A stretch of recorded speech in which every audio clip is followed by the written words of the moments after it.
Terima kasih Anda masih bersama kami. Bagi Anda yang baru saja bergabung, kami hadirkan kembali 3 berita utama hari ini.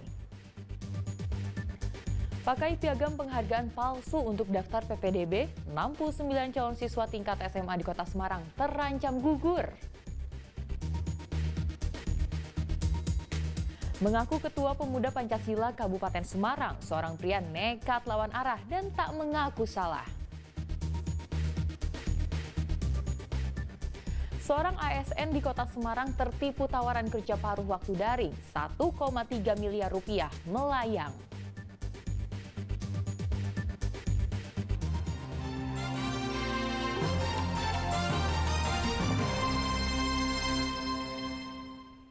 Berkendara melawan arah bersama istrinya di Ungaran, Kabupaten Semarang, seorang pria yang mengaku pengacara dan ketua salah satu ormas viral. Setelah identitasnya terungkap, pria yang menendang spion pengendara lain itu akhirnya minta maaf. Lawan arah dan tak mau mengalah, seorang pria yang mengaku Ketua Pemuda Pancasila Kabupaten Semarang memilih beradu mulut dengan pengendara lainnya. Padahal ia yang melakukan lawan arah di jalan yang sempit di daerah Dusun Bandungan, Desa Kalongan, Kecamatan Ungaran Timur, Kabupaten Semarang. Bahkan pria yang mengaku sebagai pengacara ini sampai menendang spion mobil dan mencoba merebut ponsel pengendara mobil. Menanggapi video viral itu, Kepala Desa Kalongan pun angkat bicara. Pria yang mengaku sebagai Ketua Pemuda Pancasila itu ternyata hanyalah pengurus di Divisi Hukum MPC PP Kabupaten Semarang.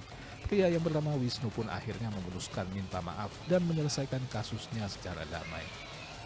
Jalan ini memang jalan lingkungan, jadi jalan lingkungan di Dusun Bandungan, Desa Kalongan, yang sementara sebagai alternatif atas terjadinya jalan yang longsor itu. Jadi dari musyawarah warga kita memang membuat rekayasa lalu lintas bahwa ada satu jalan yang kita bikin satu arah. Sudah setuju saling memaafkan. Saya sendiri yang memfasilitasi walaupun tadi malam baru via telepon, tapi sudah didengar bersama dan saling telepon juga sudah saya saksikan. Proses mediasi secara kekeluargaan antara Wisnu dan pengendara yang dirugikan ditengahi oleh perwakilan Bakkes Bangpol Kabupaten Semarang. Yulianto melaporkan dari Kabupaten Semarang. Jangan mudah tergiur tawaran kerja mudah dengan hasil menggiurkan di internet. Seorang ASN di Kota Semarang kehilangan 1 miliar rupiah lebih karena tertipu situs internet pekerjaan paruh waktu. Anggota sindikat penipuan yang ditangkap mengaku sindikat dikendalikan dari Kamboja.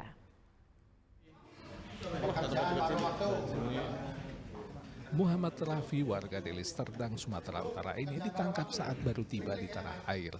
Ia adalah pelaku penipuan tawaran kerja paruh waktu daring yang belakangan marak di dunia internet.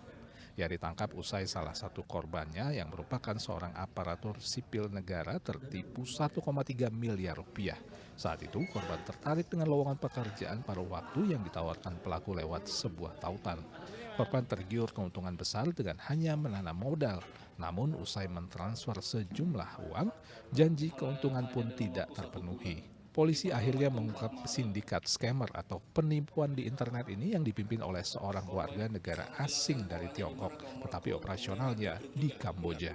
Tersangka ini mempunyai bos, ya, atasannya itu adalah dari Kamboja. Yang bersangkutan ini adalah ketua kelompok. Ini tugasnya adalah mencari korban. Diiming-imingi keuntungan, ya, dimana modusnya adalah dengan membagikan link, dengan like, ya, dengan hasil like tersebut korban nanti bisa mendapatkan hasil keuntungan yang sudah diiming-imingi oleh tersangka ini.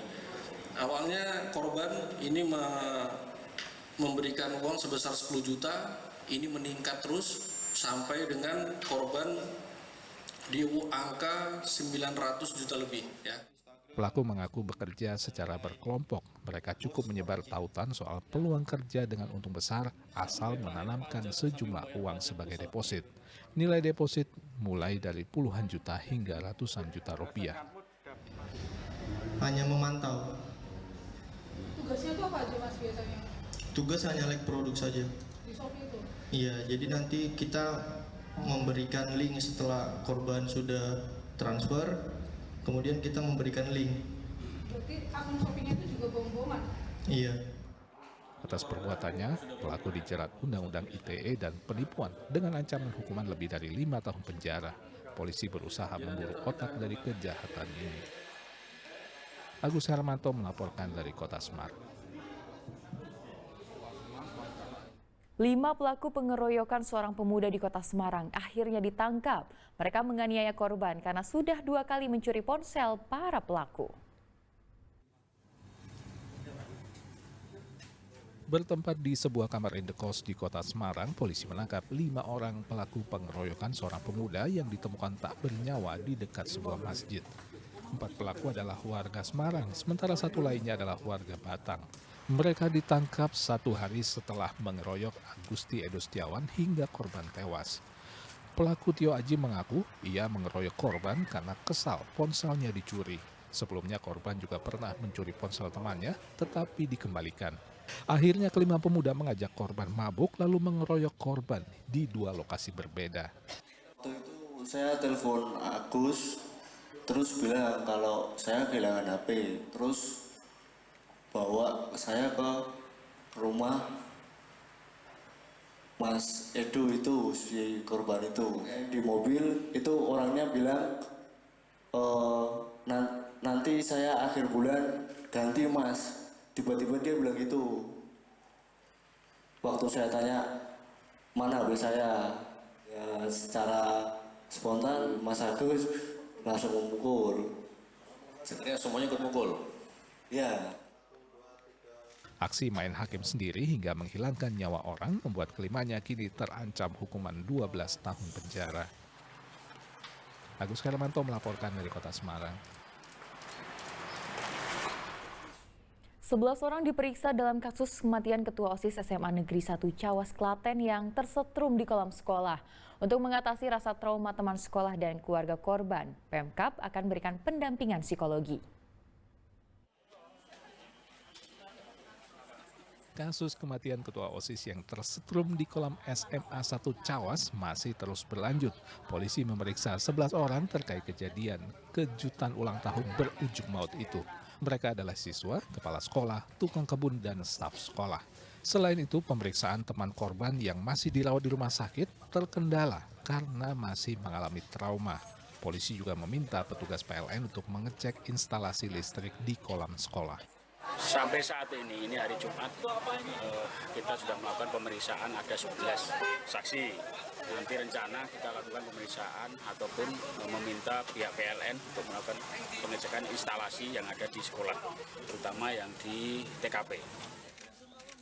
Pemerintah Kabupaten Klaten selain memberikan santunan, akan menyiapkan pendampingan psikologi jika keluarga membutuhkan. Pendampingan psikologis juga diberikan kepada siswa SMA Negeri 1 Cawas. Langkah itu dilakukan agar rekan-rekan korban yang melihat bahkan terlibat dalam kejadian itu bisa mengobati rasa traumanya. Untuk memberikan pendampingan psikolog kepada anak-anak, terutama anak-anak kemarin yang ikut dalam kontribusi bermain untuk perayaan ulang tahun Dek Fajar, almarhum Dek Fajar Nugroho ini. Nanti akan diberikan pendampingan biar anak-anak tidak mengalami trauma. Untuk menghindari peristiwa serupa terjadi, Kepala SMA Negeri 1 Cawas menunggu rekomendasi dari pihak kepolisian soal perbaikan sarana prasarana di kolam sekolah.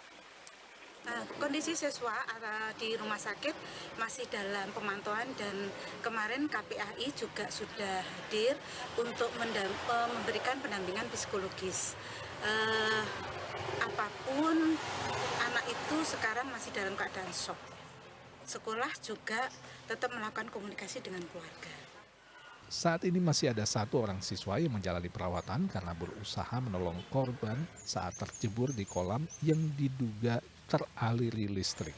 Pada tanggal 7 Juli lalu, Ketua OSIS SMA Negeri 1 Cawas Fajar Nugroho meregang nyawa di hari ulang tahunnya yang ke-18. Saat itu ia diberi kejutan oleh teman-temannya dengan menceburkannya ke kolam sekolah. Tak disangka, korban tersetrum hingga meninggal dunia. Krisna Agung melaporkan dari Klaten.